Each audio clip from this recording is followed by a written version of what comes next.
अर्जुन ने भूलवश अपने तीर और धनुष द्रौपदी के आवास पर ही छोड़ दी और अचानक किसी की रक्षा के लिए उन्हें धनुष की आवश्यकता पड़ी। क्षत्रिय धर्म का पालन करते हुए अर्जुन ने नियम तोड़ते हुए द्रौपदी के निवास में प्रवेश किया। द्रौपदी ने क्रोध में आकर अर्जुन को 1 साल के लिए राज्य से बाहर जाने का आदेश दिया। इस 1 साल के वनवास के दौरान अर्जुन की मुलाकात नाग कन्या उलूपी से हुई, जो अर्जुन पर मोहित हो गई। उलूपी के अनुरोध पर अर्जुन को उससे विवाह करना पड़ा। कहते हैं कि दोनों 1 वर्ष तक साथ रहे। 1 वर्ष के बाद उलूपी ने अर्जुन को छोड़कर पुनः अपने नागलोक लौट गई। जाते समय उलूपी ने अर्जुन को समस्त विद्याओं का स्वामी होने का वरदान दिया। अर्जुन और उलूपी के संबंध से अर्जुन को एक वीर पुत्र प्राप्त हुआ, जिसका नाम इरावान रखा गया। इरावान अपने पिता अर्जुन की तरह ही शक्तिशाली और बहादुर था, लेकिन उसे महाभारत के महान युद्ध में एक विशेष भूमिका निभानी थी। जब महाभारत का युद्ध प्रारंभ हुआ, इरावान ने अपने पिता अर्जुन के साथ युद्ध में भाग लेने का संकल्प लिया। इरावान ने कौरवों के खिलाफ पांडव सेना की ओर से लड़ाई लड़ी,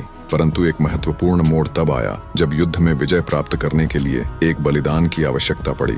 यह बलिदान वही व्यक्ति दे सकता था जिसके जन्म से मृत्यु का कोई भय न हो। इरावान ने पांडवों की जीत के लिए स्वयं का बलिदान करने का निश्चय किया। महाकाली को प्रसन्न करने के लिए इरावान ने अपना जीवन बलिदान कर दिया और उसके इस त्याग ने पांडवों की विजय को सुनिश्चित किया। कहा जाता है कि इरावान के बलिदान के बाद नागकन्या उलूपी ने अपनी शक्तियों से इरावान को पुनः जीवित कर दिया, ताकि वह अपने अंतिम युद्ध में वीर गति प्राप्त कर सके।